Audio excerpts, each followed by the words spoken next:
Welcome to Next Gen AI's Gen Culture. Okay, so today we're going to dig into something that honestly sounds a bit like fiction, but it's very real.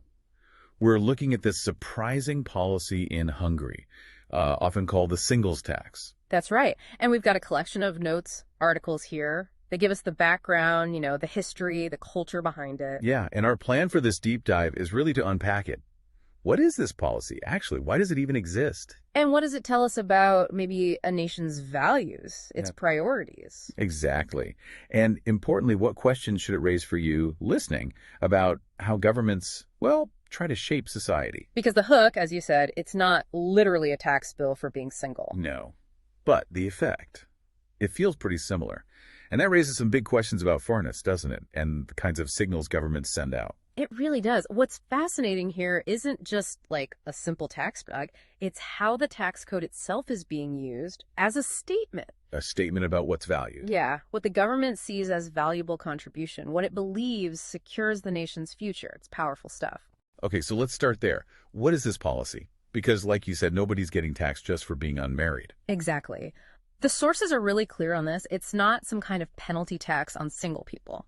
Instead, it's all about these, pretty significant tax exemptions and incentives, and they're heavily, heavily skewed towards married couples. Especially those with children. Especially those with children, yes. Okay. So the difference isn't adding a burden to singles directly, but it's about massively reducing the burden for certain families. Precisely. It's the contrast that creates that effect. Right. So married couples, they can deduct really large chunks of their income taxes, and it scales with the number of children they have.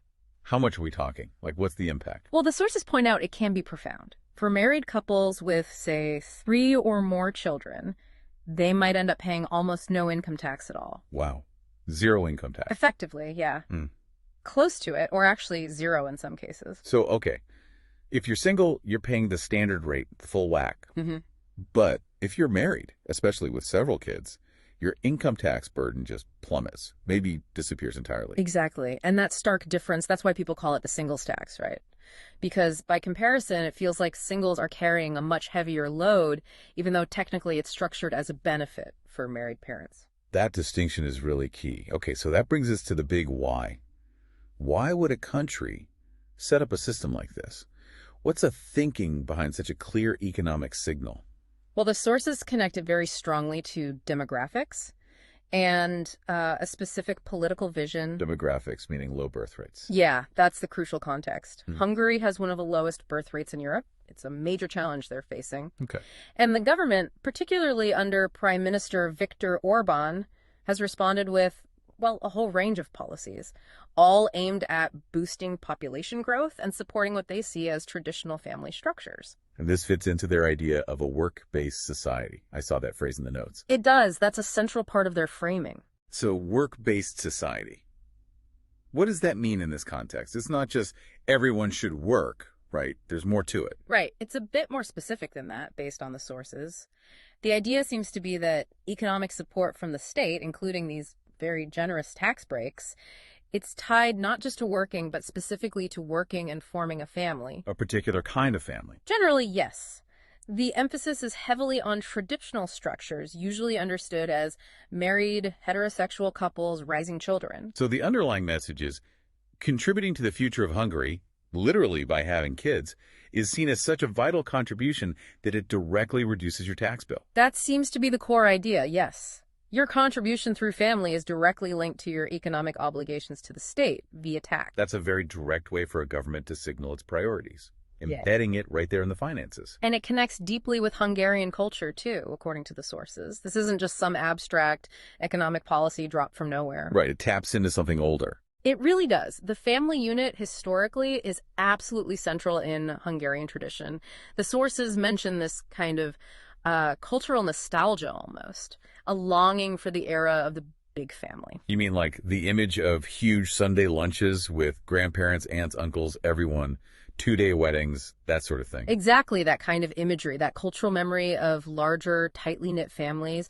It provides a sort of receptive ground for policies that encourage having more kids and building bigger families today. Okay, it makes sense that policy would try to connect with cultural identity like that. Still, Using the tax code so explicitly to promote one specific family model feels like it must be controversial. Oh, absolutely. It definitely is. And the sources highlight that. A policy this prescriptive, even if it resonates with tradition for some people, it has downsides. Big ones, according to the critics. Where does the criticism come from? Well, several directions. Domestically, for instance, it can feel very exclusionary. I mean, think about who it leaves out. Single adults, obviously, but also LGBTQ plus couples who often can't access the same marriage benefits. Or even just couples or individuals who choose not to have kids for whatever reason. Exactly, regardless of their marital status. So it can alienate quite a few groups who don't fit that preferred mold. And the sources also mentioned criticism from outside Hungary, like from the EU. Yes, definitely. The EU, various human rights organizations, they've raised concerns. So how do the sources describe that tension between, say, domestic support and this external criticism? It's presented as a real clash. Domestically, supporters often see it as vital, preserving Hungarian culture, national identity, securing the future population, a return to core values, essentially. Okay. But the external criticism tends to focus on different principles: discrimination based on marital status or sexual orientation or family choices. They frame it more in terms of universal human rights, equality before the law. So it becomes a debate not just about demographics, but about national sovereignty versus international human rights standards, as seen in the sources. That's a good way to put it, yeah. That tension is clear in the material. And as the sources point out, Hungary isn't exactly alone in worrying about birth rates or using policy to try and influence them. Not at all. This connects to a much bigger global picture. Lots of countries, especially those with low birth rates and aging populations, are trying different kinds of incentives. Which other countries did the sources mention? Let's see. Japan, South Korea, Italy.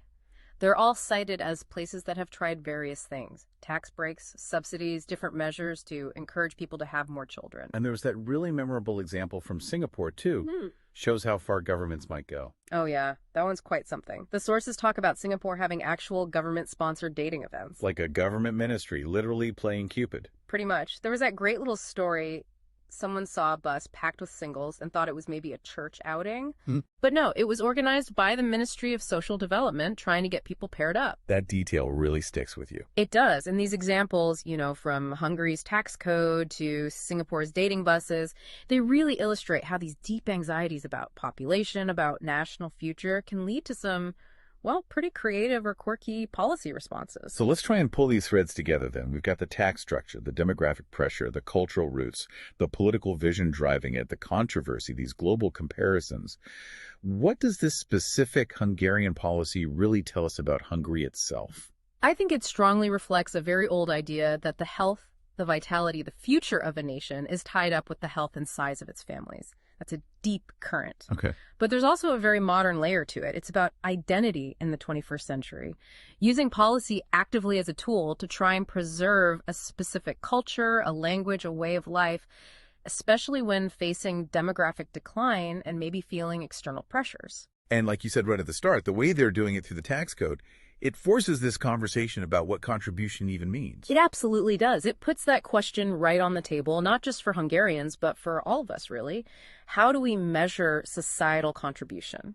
Is it mostly about families and kids? Or is it mainly about paying your taxes? Yeah. Or innovation, community work, ideas, regardless of your family setup? Or some complex mix of all those things. Exactly. This policy, because it links family status so directly to tax burden, it forces you to think about how society weighs those different forms of contribution. Yeah, it really makes you stop and think about the messages, sometimes hidden, sometimes not so hidden, within government policies. Definitely. Okay, so we've taken quite a journey here. We've looked into Hungary's singles tax policy, seeing it's more about incentives for families than penalties for singles. We traced its roots back to demographic worries and deep cultural values. Examine that tension described in the sources between the domestic support and the external criticism. And we saw it's part of a wider pattern, with other nations trying various ways to tackle similar population challenges. We've seen how a policy aimed at boosting families can also be this potent statement about national identity. And how it raises these fundamental questions about how societies define value and contribution from their citizens. So here's something for you to think about as we wrap up. Take a look around, maybe at the policies in your own country, or any country really. How do they seem to balance tradition, economic needs, and individual choice. And what do the specific ways those policies work, especially the ones that might seem a bit unusual or surprising at first? What do they really reveal about that society's deepest values, its vision for where it's headed? It's a lens that can tell you quite a lot.